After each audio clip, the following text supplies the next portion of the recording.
Let's go. You'll be kicked out of the video if you Okay. start, if you Yeah. can't get it right. Just trying to fill in the blanks. Just trying to fill in the blanks when he's not. Hey, Arthur, what time is the caterer coming? Here comes the beer now. Okay, Yeah. Robert, Okay, again. All right, so back on track. Let's go. Yes, ma'am. Robert, tell us your favorite story. Well, of my your favorite childhood. story was I had held a position working at the Bolero Drive-In, helping park cars. And during the dusk and then when night. This is in Kerrville then. In Kerrville, yes, it was Bolero. And that's where Walmart is now. And when it got dark, I'd always get the same guy sneaking in through the back fence every single night. And you will guess what his name was? What was his name? Arthur Bell. Any truth to that, Arthur? Yeah, he caught me every night, so I had to resort to hiding in the trunk to slip in after that. How long did it take you, Dad, to catch up with that? About 10 minutes. So did you let him in when you'd sneak in? He was already in. Okay. He had his friends. He had about 5 friends, and they'd surround me, so there was nothing I could do. Okay. Go buy him some popcorn. I don't know why I slept in. The movies were so terrible. One of them was, I'll never forget, it was Conan the Great or something like that. Remember that one? No. I mean, these were old-timey movies that were so bad, I don't know why anybody even went, but it wasn't worth slipping into. Really, the challenge is to try to get by Robert, is what it was. Are there any more drive-in stories you guys have about the drive-in? A ton of them. We used to load up that old black pickup truck and back it up over that hump so you can get a view of the screen and have friends up here like Russ and Mary Miller, remember them? And we would have beer and fried chicken and watch a movie. Right, but I'm Chairs in talking back. about when you were But- kids. When you were kids, not later as adults. Well, this is- Any more This is probably kid? 20 years ago, but Yeah, back then, the Bolero was a great location, and the land was owned by a guy from Rice. I'll never forget that, and because our mother knew their family real well, and he finally sold it to, I guess, Walmart, and that's where Walmart is Yep. today. But that was What year would this have been? Would this have been early 50s? No, Late- this late would have four- been late late 40s, 40, correct? 47, 7, 48, okay. Okay, okay. Okay, so we are And a good 60 years ahead of that time. Past Okay, that, past yeah, that current time. Well, but we still remember it. That's amazing. Let's hop into the hitchhiking stories. what's Yep. I have written down here that we have hitchhiking stories to Canada, to Alaska, and to Houston. So Robert, why don't you go first with the Houston one? All right. I think this is one you're referring to. My mother had a bus ticket Yeah. that was good from Kerrville to Houston. And her cousin was up here to visit us in Kerrville, and mother said, Robert, it's been a long time since you've seen your grandmother, and here's a bus ticket, and it's from Kerrville to Houston. But I've already talked to the people here, and they say you can use that ticket from Houston to Kerrville. Mother, are you sure? I don't want to go. Yes, you're going to go. You must go. So we drove down to Houston, and I spent a couple of nights with grandmother, and she took me down to the bus station to get on the bus to come back to Kerrville. Well, I presented my ticket, and they wouldn't take the ticket from Kerrville to Houston. I had to have a Houston to Kerrville ticket. So I walked out of the bus station. Did you argue with them or try to talk them into it? Oh yeah, but they wouldn't listen. So I caught a bus out to the city limits on the Katy Highway. A city bus. In Houston. City bus. In city Houston. Bus, Katy Highway. First car that came along was a guy in a brand new Cadillac Coupe de Ville. And I said, man, I sure am glad you picked me up. He said, where are you going? I said, well, I'm going to Kerrville. I said, you're kidding, I'm going to Bandera. I said, oh, super, you let me off in San Antonio, and I can catch a bus out to the Fredericksburg Highway. I'll be home in an hour. So about 10 minutes later, he said, I've been thinking about this. I'll just take you to Kerrville. I can turn off at Austin and take you to Kerrville and let you off at the bus station. And that's what it did. I got there 2 hours before the bus that was there. And I had, Due to arrive? did I what? 2 hours before the bus was due to arrive? Yes. Yes. Right Wow. there. I beat the bus by 2 hours. Wow. And I still had my bus ticket. I still have a ticket. Yeah. So I hung around the bus station for a couple of hours. Daddy picked me up and took me home and said the bus trip was fine. The next day I cashed the bus ticket in. How much did you get for it, Robert? Probably $7 or $8. Seven. But the reason. Now, can I ask a question? Was Grandmother Bell ever made aware of this? No one was ever made aware. Not until now, because the reason he hung around the bus station for 2 hours, he got there early. He didn't want anybody to know how he got there. Sure, I get He it. wanted to make him think he rode the bus and got there when the bus got there. So And I got a $7 refund on the ticket. so Do you recall what you did with the money? yeah, what would you do with that big windfall? Since back. What did I do with that windfall? Uh-huh. I put it in church donation. It's good to know. Good answer, Robert. Good answer. Okay. All right, so we got to go to the next hitchhiking story. Dad, I think this one goes to you, Alaska. Hitchhiking to Alaska. Tell this story. Yeah, that was a great trip. We were having a Sunday dinner one time, and I had to excuse myself and get up because I had planned to hitchhike to Alaska. So I just disappeared right from the dining room table That's correct. On Sunday. on Sunday. And what did Grandmother Bell know about it? No. So I went out to the highway and started hitchhiking. By yourself? By myself, yeah. And got all the way to California and got stuck there for a while. Had to spend the night on the side of the road. And finally got another ride going north through the state of Washington. And then I got stuck there for a while. And then I finally got a ride all the way up to Anchorage, Alaska from there. And spent a couple of nights, and I'll never forget, it was called the Palace Hotel in Anchorage, Alaska. It's probably still there. And had a good time, and then I turned around and started hitchhiking back. I just really wanted to see if I could make it. So I hitchhiked.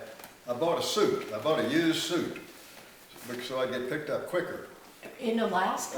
That was before, yeah. I was wearing a So- suit and tie on the side of the road. So somebody would pick me up. And did I they? have more credibility looking that way. So that kept me from being stuck. So I made it all the way down to the desert in Arizona, and I really got stuck. I had this suit and I was sweating. I was about to die. It was so hot. And that's when I had to break down and call for money from home because I just couldn't get any further. I spent about 3 days on the side of the road with 100 degrees temperature. And how'd that conversation go? Yeah. Was that the first time you talked to Grandmother Bell? Well, as it turned out, they were glad to hear from me, and they sent me money for a bus ride to Kerrville, and which I took. I was embarrassed to take the bus, but I took it anyway. So they welcomed me home And with open arms. they were not mad at you? They were understanding. I think I called them a couple of times along the way, and they wished me well and hoped I'd make it. Well, Said that's yeah. a great life experience. Oh, And so wow, they were very understanding they parents. certainly were. Yeah, much more so than you were to me. Probably. Much more so. Now, I don't know who the Canada story goes to. That's one and the same. Isn't that may be Is that one the and same as Alaska? Yes, Okay. yes. Okay, so it was Alaska, not Canada. Got it. Okay, Uncle Robert, I am dying for you to tell all about your swimming career, how it came about, how you were able to attain a swim scholarship. It's just an amazing story. Can I add to this as he goes No, along? no, I want him to tell a I story. just showed up. No, tell a story about being in high school, started in high school. I graduated from high school and never played any sports at high school. And I got talked into going to San Antonio to be on a swimming team relay at a swim meet in San Antonio. Was this the state meet? No, this was just a Just a local meet in San Antonio. And you were representing Tybee? No, I was graduated from Tybee, and we were the Kerrville swim team. Okay, And one guy was a backstroker, another guy was a butterflyer, and I was a freestyler. So it's a So medley we- relay. So we basically left town being a medley relay. okay. About center point, we said, why in the world are we just doing all the way down here and back for one event? So why don't we enter some individual other events and see what happens? Well, I think they'll run us out of town. So we showed up and we did that, and I did a 50-yard, it was a 20-yard wide pool, so 100 yards would be 5 widths. And I think they didn't have a 50, couldn't do a 50 because it'd be in the middle of a pool, so they either did a 40 or a 60-yard. And I think it was I entered the 40-yard and the 100-yard freestyle. And I won both of those pretty good. And the people in San Antonio said, are y'all going to the state meet? Well, when is it? I hadn't planned on it. When is it? Next week? Where is it, Tyler? Well, I hadn't planned on it. So they said, well, you really ought to you really ought to enter. You'll do some good up there. So we came back to Kerrville, and I told my lifeguard Slash coach. coach Tell him who it is. slash coach, who's Ed Richardson, and he said, I told him, and he said, well, Robert, I want you to cover for me Wednesday. I've got a meeting to go to. Can you cover me for about an hour? Yeah, Robert. So he took off, and about 11:30, and about 1:30 he came back, and he had gone over to the Rotary Club and they had passed the hat and raised $35 to send us from Kerrville to Tyler, Wow. and we hit the road and did it. Was it on a bus? No, we actually drove a car. Okay. Well, I don't know why, but my parents loaned me their car to go to Tyler. Do you know what kind of car it was? Yeah, it was a 1948 Plymouth. Okay. Wow. 4-door, light blue. So we took off from Kerrville and went over to Austin, had lunch, and went on up to Tyler. And I entered my one event, and I think I won it and I tied a state record. Wow. And that's in the 50, and in the 100 I came in second. And the coach up there at the Tyler swim team was a guy named Hank Chapman. And the summer before, Hank Chapman had worked at Rio Vista as a water instructor. And his daytime job, he was swim coach at the University of Texas. So he said, Robert, I want you to, when you way back to Austin, I want you to stop in Austin, way back to Kerrville, I want you to stop in Austin. And there's a fellow I want you to meet, and he's going to show you around campus. So we left Tyler Sunday about 10:30 and got back in Austin, went through Austin about 3 o'clock in the morning, and went out to Barton Springs and slept on the ground. Wow. Well, this is it. And met this guy about 8:30 or 9, and he showed me around What was campus. his name? I remember.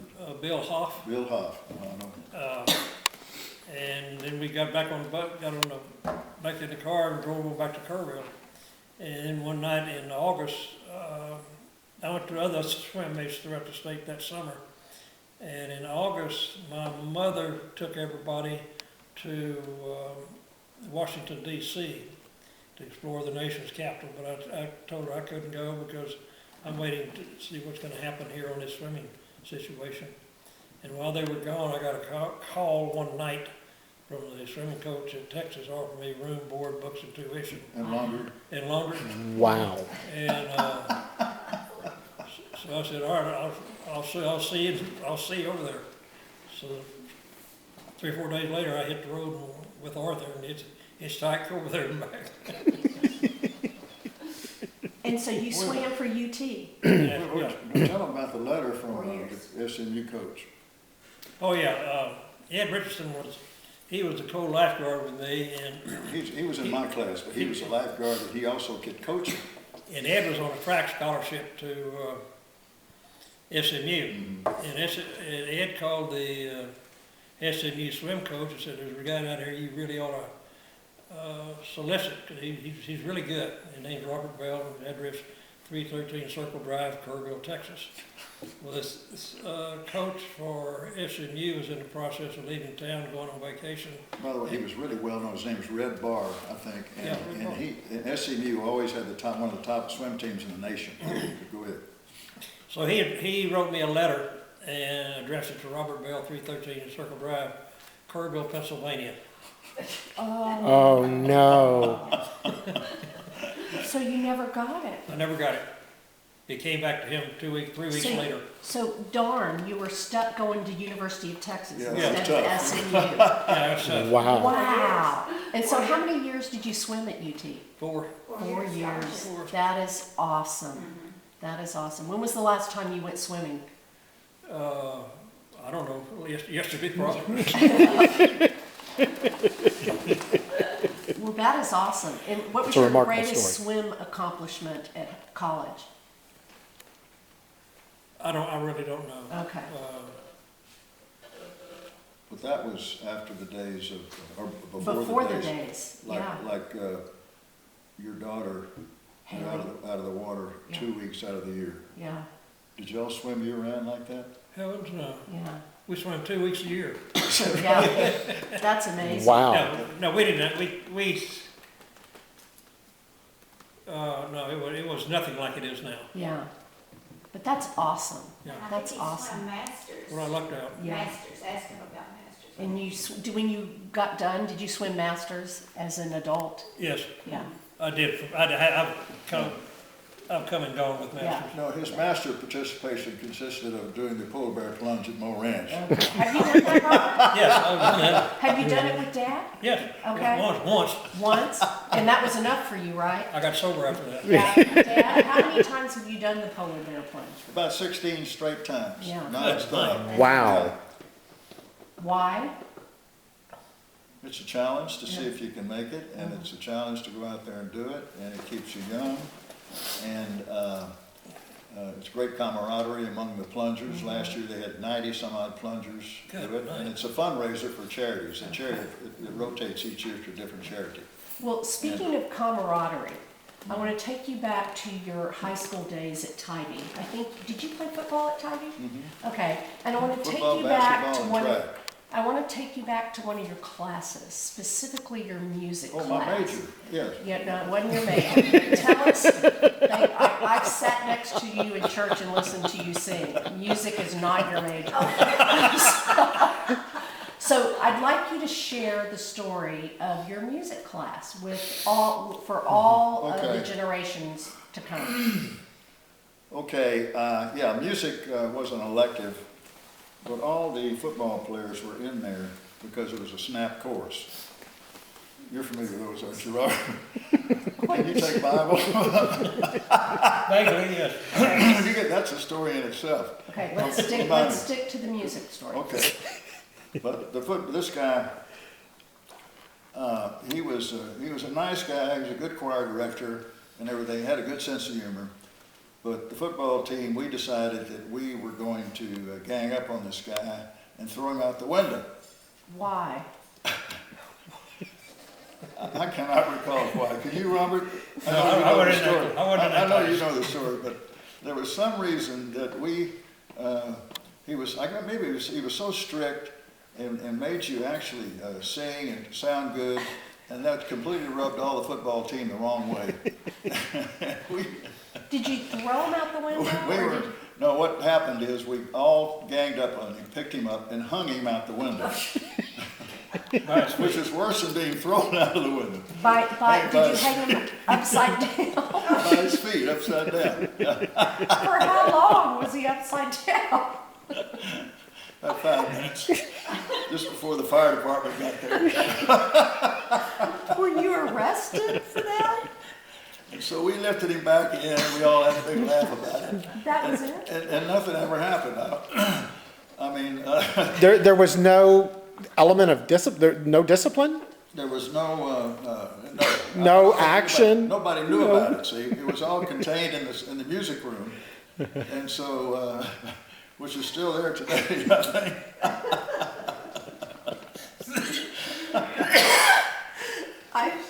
know what to say about that. And nothing ever happened. I mean, I don't think, none of the authorities ever knew what happened. Do you realize He what? took it all in good spirit. His name was Leslie Cook. Do you remember that? Yes, Okay.